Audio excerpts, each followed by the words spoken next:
Dicen que una imagen vale más que 1000 palabras, pero cuánta información desperdiciamos, ¿no? Si ante un paisaje no disfrutamos también de su olor, de su sabor, de sus sonidos o de su tacto. Y de esto va el libro que les presento y se titula Cata de paisajes por España, y en él el periodista ambiental César Javier Palacios nos invita a descubrir algunos hermosos rincones naturales de nuestro país, pero con los 5 sentidos. ¿Cómo estás? Muy bien. Es que, Mara, si no viajar no tiene sentido, si no lo haces con los 5 sentidos. Porque ¿no te parece? Qué mal lo estamos haciendo, ¿no? Lo hacemos fatal. Nos hemos vendido Instagram, ya solo vamos viendo y además vemos dando la espalda a los paisajes, dando la espalda a los monumentos, porque ya solo somos nosotros delante de algo. Pero claro, al final es de espaldas a la realidad. Y precisamente este libro lo que busca es, digamos, quiere ser un manual de iniciación a ese viajar despacio, disfrutando, porque al final es que no, ¿para qué viajamos? Si es que si viajamos es solamente para disfrutarlo, para pasarlo bien, y sin embargo nos hemos metido en una vorágine de ir todo deprisa, de lo que tengo que ver 80 sitios en 1 hora, tengo que ver 10 ciudades en 7 días. Para la pata, descansa, disfruta. Yo creo que al final, ¿qué te queda? Muchas veces, ¿qué te queda de esos grandes viajes agotadores? Pues te queda ese cafetito que te tomaste a la sombra de un árbol, esa conversación que tuviste con alguien, a lo mejor ese olor tan especial de esas flores que había allí, el tacto de una caricia. Busquemos más, creo que busquemos más ese tipo de experiencias sensoriales y dejémonos de Instagram, de TikTok, de ir con el móvil a todas partes y sobre todo de ir con prisas. Viajar despacio es viajar bien. Es verdad, que tienes toda la razón, ¿no? Y también esa forma de viajar más despacio, disfrutándolo con todos los sentidos, también nos hace comprender mejor lo que estamos viendo, ¿no? Pienso que deberíamos reflexionar un poco más sobre a dónde vamos a los sitios y qué hacemos en esos sitios y quitarnos esas prisas. Tú lo que nos propones aquí es catarlos, ¿no?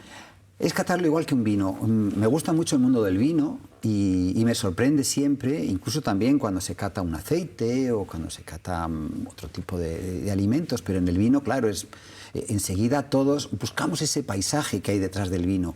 ¿Y qué hacemos? Lo olemos, lo escuchamos al caer, lo saboreamos despacio. Una cata de vino siempre va a ser despacio, en un lugar agradable.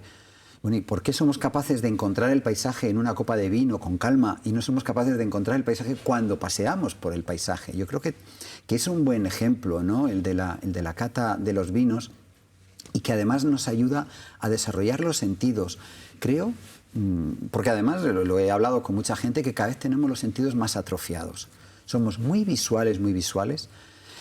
El audio, el oído, cada vez lo tenemos más encastrado en esos pinganillos que nos metemos con esa música en bucle, pero no entendemos nuestro entorno.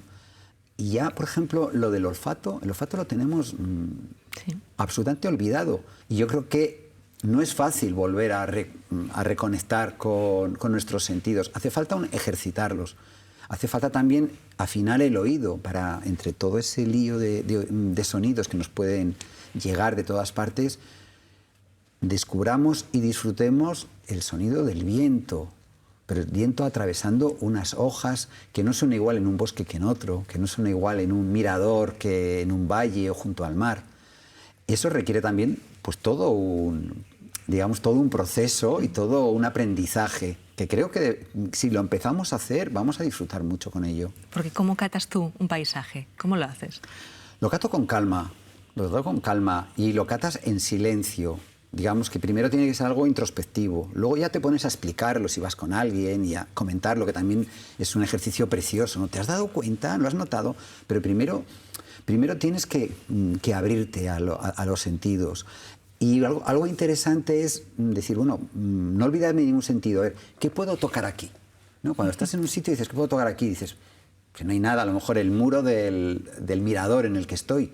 Pero ese muro de ese mirador son a lo mejor granitos que tienen toda la historia geológica del sitio, y solo tocar esa rugosidad ya te está aportando una información y te está dando una sensibilidad al cuerpo que se une a esa vista, que se une a lo que oyes. Entonces, primero hacerlo despacio y luego ya empezar a hacerte preguntas, empezar a ver, es un poco como ser, en mi opinión, un poco detective, ¿no? Vamos a buscar pistas, ¿no? Entonces dices, ¿a qué huele? Por ejemplo, me pasa mucho en el bosque mediterráneo, dices, ¿a qué huele? Ay, huele como a naranja, ¿no? Pero aquí naranjas no hay. Pero es a mucha miel, ¿dónde? Y buscas flores, y te sientes casi como un animal un poco primitivo, ¿no? Olfateando y dices, anda, esta flor, y a lo mejor no sabes qué flor es, pero tenemos ya el móvil que nos dice, nos lo identifica. Y dices, la zarzaparrilla, la flor de la zarzaparrilla. ¡Qué olor, qué maravilla! Ahora entiendo por qué huele así de bien. Bueno, pues ya hemos descubierto una planta, hemos descubierto un olor, hemos disfrutado con ese olor. Y algo que es muy interesante en todo esto es que el precio es cero. No hay nada más gratuito y nada más inmenso que disfrutar de un paisaje con los 5 sentidos. Bueno, nos llevas por las 17 comunidades autónomas, describes más de 40 paisajes. ¿Por qué estos? Una selección siempre es muy difícil, sí. Hay que buscar algo diferente. No he querido buscar lugares esos que nadie conoce, porque en el momento que lo publicas en un libro van miles de personas a ellos y empiezan a ser conocidos. Esos te los guardas para ti. Eso me los guardo, pero porque probablemente además cada uno tiene sus espacios y es muy sencillo descubrirlos. Quizá he buscado paisajes que ya de por sí son conocidos, son relativamente famosos, parques naturales, espacios miradores con relativamente ya fama, pero a los que les doy una visión diferente. Yo creo que es más interesante esos sitios que ya conoces, que te los vuelvan a explicar, que a lo mejor buscar sitios especiales muy distintos.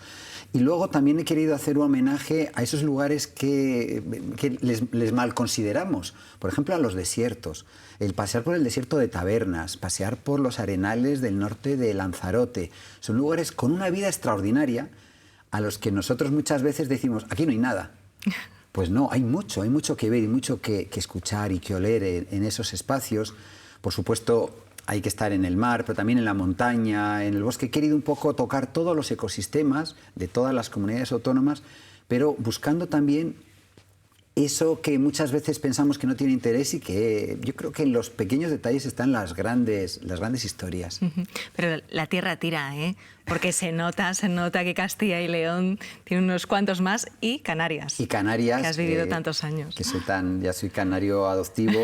Sí, es verdad. Al final son tus paisajes del corazón, paisajes del alma. Castilla y León tiene una variedad asombrosa, desde altas montañas, también sus desiertos, sus bosques impresionantes, esos lugares además con una cultura tan grande y luego con una gastronomía que, en mi opinión, el último de los grandes sentidos, que además es el que une a todos, es el del sabor. Y precisamente la gastronomía regional, local, es probablemente, sin duda, esa unión de todos los sentidos reflejados en un paisaje. Castilla tiene una gastronomía maravillosa y reconocerla y conocerla poco a poco por esas trochas es toda una experiencia. En Canarias lo mismo. Canarias es una absoluta maravilla. Tiene mucho turismo, pero tiene mucho ese turismo de prisas y de buscar a lo mejor la playa, que van todos a la misma playa, cuando a lo mejor una montaña como la montaña Tindaya, sin subirla, solo con ponerte delante y saber que está ahí, ya es suficiente experiencia única. Y luego acabar pues en un chinchorro cantando y bebiendo vino de Tenerife y disfrutando de esa alegría isleña, pues es el viaje más intenso y ese es el recuerdo que te va a quedar imborrable para siempre, no las 8000 fotos que hiciste en Instagram. Que se quedan ahí, olvidadas además después. También, claro, tú es uno de los mensajes, ¿no? Es uno de tus discursos, la lucha contra el cambio climático, y ahí hay unos espacios que están en gran peligro, como es el Mar Menor o como es Doñana. Sí, es cierto, están en gran peligro y por eso también tenemos que conocerlos, para valorarlos y apreciarlos. No porque Daimiel esté casi seco, no podemos dejar de ir a verlo, porque necesitamos seguir entendiendo esos espacios y además tenemos que convencer a la gente que vive allí que es importante que los sigan preservando para nosotros y para nuestros hijos y esas personas que todavía no han nacido, todas esas generaciones por venir. Claro, te estás diciendo muchas veces, yo tengo una especie de lucha interior entre viajar y no viajar. Por supuesto, cuando viajamos también estamos favoreciendo ese consumo de recursos, pero por otro lado, si hiciéramos un turismo más sostenible, un turismo más digamos, de pequeña escala, de no querer hacer grandes distancias, de caminar más que querer hacer kilómetros con el coche de alquiler, dando vueltas y vueltas, probablemente también estaríamos apostando más por esos espacios y también por esas comunidades de mujeres y hombres que viven en esos entornos y que gracias a nuestra capacidad de asombro cuando los visitamos todavía pueden vivir y pueden seguir manteniendo esos espacios tan maravillosos como los vemos. Es verdad. También te entra mucha hambre leyendo este libro, ¿no? Y muchas ganas de tomar esos tomates de Montserrat, ese Dios me sabe de Antequera, una fava asturiana, por ejemplo. Por supuesto, por supuesto. Y yo creo que precisamente si algo hacemos bien cuando viajamos, aunque estemos como locos viendo 1000 sitios, sí que sabemos, sobre todo los españoles, que un paisaje se disfruta en su gastronomía. Y sí que vamos a dedicar mucho tiempo en cualquier viaje a buscar ese restaurante, a comprar esos productos locales. Eso creo que lo hacemos muy bien y además siempre lo hacemos con calma, ¿no? Porque una buena comida después de un viaje tiene que ser una comida con calma. A mí me asombra muchísimo, hablamos de biodiversidad, pero hay una biodiversidad nutricia de tantísimas especies vegetales, de razas autóctonas en España, que todavía podemos descubrir, que no sabemos, ¿no? Decía José María Íñigo, dice, bueno, ¿aquí qué se come?, ¿no? Era una frase muy suya. Sí. Pero es verdad, o sea, esa pregunta es la del auténtico viajero. ¿Qué es lo que hay aquí típico? Y bueno, solo la cantidad de nombres, de platos, de sabores, para mí es todo, es lo más, quizá lo más importante es el remate, ¿no? Después de un gran paseo por el campo, después de haber disfrutado, de haber tocado, haber olido, cuando ya te plantas delante de una buena mesa o te preparas tu picnic con esos productos que ha comprado en el mercado, ya. Y además todo lo que nos va a contar, ¿no? De su cultura, de su historia, de sus gentes, de su clima. Es que lo cuenta todo. La gastronomía lo cuenta todo. Por eso creo que también tenemos que defenderla y huir mucho de esa comida rápida. Fíjate, empezamos con la comida rápida y nos hemos hartado a hamburguesas y estamos destrozando con la gastronomía local. Nos pasamos a la moda rápida y estamos acabando con esa ropa que tenía algo que contarnos y hemos llenado los vertederos de ropa. Y ahora estamos con el viaje rápido que también la estamos liando parda, ¿no? Yo creo que tenemos que ir otra vez al slow life, ¿no? A la vida tranquila, a la comida tranquila, a la comida lenta, a la ropa lenta y al viaje lento. Si volvemos al slow, el esquema de la vida del slow life, ¿sabéis qué es el caracol? El caracol que va acumulando en esa espalda, en esa casa, va acumulando experiencias, pero va despacito. Bueno, pues yo creo que ese es digamos, un poco la idea que me gustaría que este libro pudiera aportar, ¿no? Que no sea una guía de 50 o 40 sitios, sino que sea un cambio de nuestra manera de viajar, que sea un manual de iniciación a una forma de disfrutar de la vida viviéndola, con los 5 sentidos. No se puede vivir de otra manera. Y en el campito, como a ti te gusta decirlo. En el campito, viviendo el campito, que es... Claro, es que ahí está toda nuestra esencia, ¿eh? Vivimos desconectados de la naturaleza cuando somos nosotros naturaleza y tenemos campo alrededor. Incluso hasta en estos estudios hay naturaleza, aunque nos parezca imposible. Pero descubrirla y disfrutarla, ese es el ejercicio que tenemos que desarrollar, no olvidarnos de ello. Y eso nos va a aportar mucha felicidad y mucha tranquilidad, mucha salud. Tú tienes buena cara, ¿eh? Tienes buena cara, sí. Es que me automédico. César Javier, como siempre, es un placer charlar contigo y compartir ratitos como este. Pues un placer y ya sabéis, bueno, pues nos vemos en el campito disfrutándolo con los 5 sentidos. Ahí nos vemos, gracias.